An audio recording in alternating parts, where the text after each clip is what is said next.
Hello दोस्तों, veterans नमस्कार। Regulation 995 पढ़ने के बाद 28/10/1993 का एग्रीमेंट पढ़ने के बाद स्मॉल कमेटी के द्वारा बनाए हुए प्रोविज़न के बाद गहन अध्ययन करने के बाद, जिसका लगभग वीडियो मैंने सबको डाल दिया है और जिसने भी उसको देखा होगा, आज उसकी लाइट में मैं आपके दो चीज़ों को जो माननीय सुप्रीम कोर्ट ने IBA ने जो एफिडेविट दिया था उसके बारे में चर्चा करूँगा। और ये पढ़ने के बाद मुझे कुछ ऐसा लगता है कि सारा ही कन्फ्यूजन है। अब क्या कहना चाहते हैं ये, और क्या कोर्ट ने कहा है, और क्या IBA कहना चाहता है, और क्या हमारे पेंशनर के जो ऑर्गेनाइजेशन वो क्या समझ के बैठे हैं, और शिवराम जी क्या समझ के बैठे हैं, इससे कुछ पता नहीं चलता। सबसे पहले तो मैं ये बताना हूँ, कोर्ट ने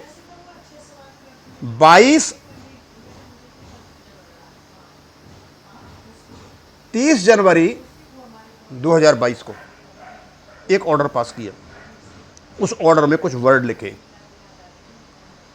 अब मैं इसको पढ़ के बताता हूं, फिर आपको बताता हूं क्या है। Mister Rajesh Kumar Gautam, learned council appearing for the respondents including Indian banks association, submits that the committee which was supposed to consider the representation claim of the petitioners and similarly placed persons is required to be reconstituted as the chairman of the committee is demitting office in the circumstances. We give 3 months time to the Indian Bank Association to do the needful and submit appropriate report regarding the decision taken on the proposal. यानी court ने यह माना कि जो इनका case चल रहा है सिंगला साहब का, उसमें एक रिप्रेजेंटेशन आया है, उसने एक प्रपोजल दिया है। अब प्रपोजल क्या है, क्या पिटीशन है, वो तो वो जाने। अब ये जो वर्ड यूज किए जा रहे हैं, रिप्रेजेंटेशन, प्रपोजल, इसका मतलब मैं समझ नहीं पा रहा हूं कुछ भी। तो क्या इसका मतलब जो रेगुलेशन 995 है, जो एग्रीमेंट है 28/29/1993 का, उसके कोई मायने नहीं है? ये फिर रिप्रेजेंटेशन कहां से आ गया? और इसको जब पूरे को पढ़ोगे फिर मैं इसको सारे को इकट्ठा करके बताऊंगा।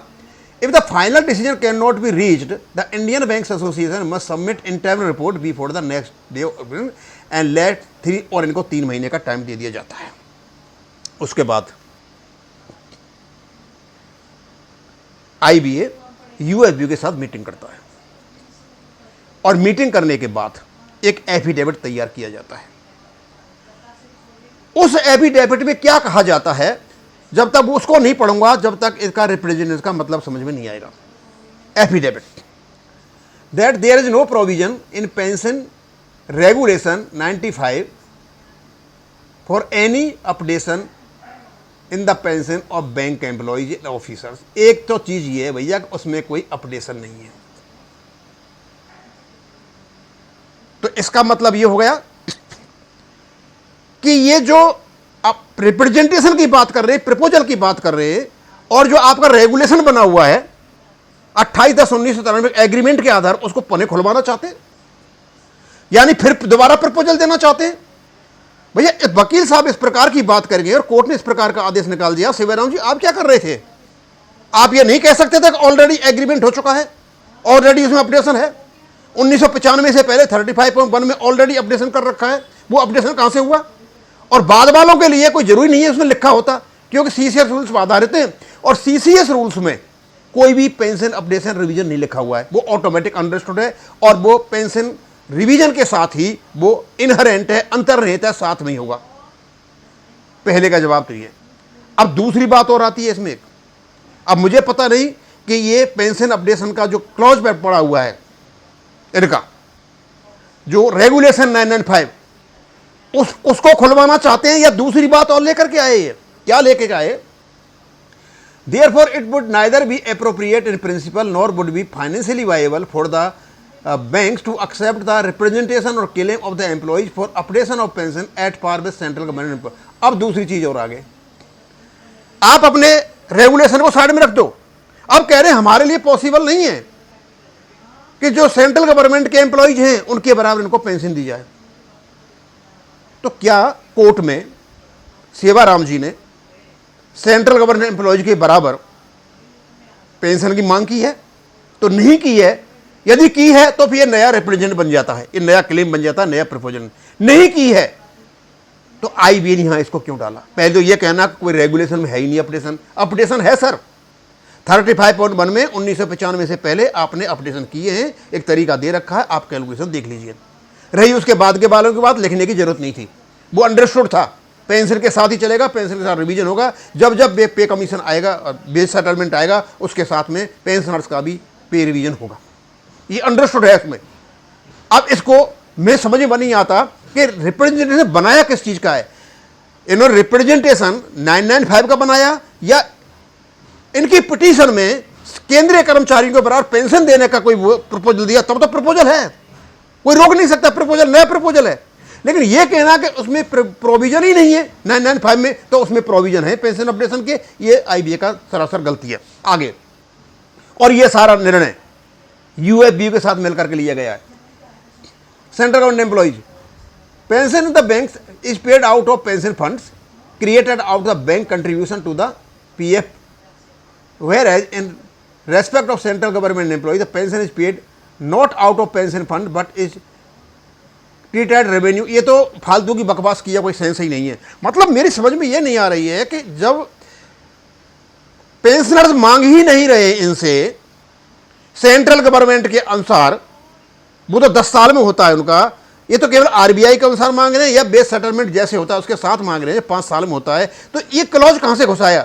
अब या तो इनका बनाया हुआ वो है नई चीज, या फिर ऑलरेडी इनकी पिटीशन में इस प्रकार की डिमांड है कि हमें वो किया, यानी इन्होंने रेगुलेशन को छोड़ दिया है तो ये डिमांड की होगी, और रेगुलेशन को नहीं छोड़ा तो इस प्रकार के ऑर्डर कोर्ट के नहीं आने चाहिए थे।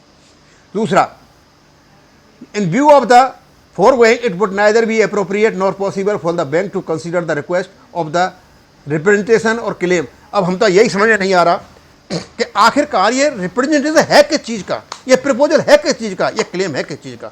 यदि ये पेंशन अपडेशन के बारे में है और रेगुलेशन 995 के बारे में है, तो अब यह सवाल उठ करके आता है कि यदि इस प्रकार की बात कोर्ट में हुई तो सेवाराम जी क्या कर रहे थे? क्या आपने पेंशन रेगुलेशन 99 पढ़ा नहीं? इस प्रकार की जब बातें वहां हो रही तो सीधे कहते हैं साहब ऑलरेडी 995 में पेंशन अपडेशन है। आपसे तो बढ़िया जो बीएमएस के आरए साहब थे, जब डिफेंस सेक्रेटरी डीएफएस में जाकर के मिले थे तो उनके यही सब थे, ऑलरेडी वेल सेटल्ड सेटलमेंट है, आप उसको लागू कीजिए। इस प्रकार की उल्टी सीधी ऊपर नीचे की बातें उनकी नहीं थी। और इस जो एफिडेविट है इसके आधार पर मैं कह सकता हूं कि हमारे पेंशनर्स को दरअसल इन्होंने पेंशन रेगुलेशन में ध्यान ही नहीं दिया। जितने भी हमारे रिटायर्ड पेंशन के ऑर्गेनाइजेशन है इनको ध्यान देना चाहिए था, और यदि इस प्रकार का ये आया था एफिडेविट तो पूछना चाहिए था, भैया कौन से रिप्रेजेंटेशन की बात कर रहे हो, कौन से प्रपोजल की बात कर रहे हो? इसमें 2 प्रपोजल है। एक प्रपोजल यह 995 में पेंशन अपडेशन नहीं है, उसमें है, आपने दिया है 995 1995 से पहले 35.1 के आधार पर, और बाद में अंडरस्टूड है वो रिवीजन होगा। और यदि हमारे पेंशनर्स ने, हमारे कोर्ट में सेवाराम जी ने ये मांग रखा है कि भैया सेंट्रल गवर्नमेंट एम्प्लॉयज के बराबर हम पेंशन दीजिए, तो फिर तो नया प्रपोजल हो गया। अब मुझे पता नहीं ये सही है कि वो सही है, पहले वाला उनका गलत है, दूसरे वाला ये है। यदि ये प्रपोजल बन जाता है, अब स्वाभाविक सी बात है आईबीए तो मानेगा नहीं, और मुझे नहीं लगता कि हमारी पिटीशन में सेंट्रल गवर्नमेंट एम्प्लॉयज के बराबर पेंशन मांगने का कोई जिक्र किया गया है। इसका मतलब ये हो गया कि 995 को भी नकार देते हैं ये, और एक नया सिक्का लेके आ जाते हैं कि सेंट्रल गवर्नमेंट एम्प्लॉयज के बराबर, जहां कोई प्रपोजल, तो ये तो प्रपोजल मांगा ही नहीं है किसी ने, किसने मांगा है? लेकिन हम ये बताना चाहते हैं कि प्लीज आप रेगुलेशन 995 को पढ़ें, उसी को परस्यू करें। एक वेल सेटल्ड एग्रीमेंट है, उसी से आप कोर्ट में जीतोगे, और वो आप नहीं कर पाते हो तो फिर कोई बचाने वाला नहीं है। सीधा सीधा है, क्योंकि 35.1995 से पहले अपडेशन हुआ है, अपडेशन हुआ है तो इसका मतलब अपडेशन था। और बाद वालों के लिए जो रेजिडुअल इश्यूज हैं, जो रेगुलेशन 56 है, वो उनको पेंशन देता है, क्योंकि इनके रूल्स जो बने हुए हैं सीसीएस 1972 पर बने हुए हैं। और 1972 के सीसीएस रूल जब जब मॉडिफाई होंगे, अमेंड होंगे, वो ऑटोमेटिक बैंक पर लागू होंगे। और रेगुलेशन 66 में CCS रूल 2021 और 2023 में ये खोल के रख दिया गया है कि पे कमीशन की जैसे रिपोर्ट आएगी उसके साथ में पेंशनर का पेंशन अपडेशन होगा। इसी प्रकार जैसे ही वहाँ कहा तो यहाँ पर भी जैसे ही इनके बेज सेटलमेंट होंगे पेंशन अपडेशन होगा। अब मेरी समझ में ये बात नहीं आती कि IBA UAB और दोनों मिलकर करना क्या चाहते हैं।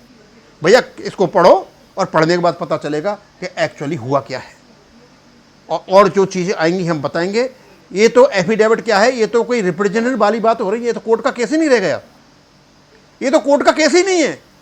इस प्रकार का ऑर्डर यदि पास किया है जज साहब ने तो ये तो कोर्ट का केस ही नहीं रह गया, हमारा केस ही नहीं है। तो ये 995 का रेगुलेशन की बात ही नहीं हो रही है, ये तो कोई नए रिप्रेजेंटेटिव की बात हो रही है और उसी का जवाब दे रहे हैं यहाँ पे। ये तो क्या कोर्ट में सेवाराम जी ने अपनी पिटीशन में सेंट्रल गवर्नमेंट एम्प्लॉय के बराबर कोई पेंशन मांग रखी है क्या? अब इसको मैं यहीं खत्म करूंगा। थैंक यू, धन्यवाद।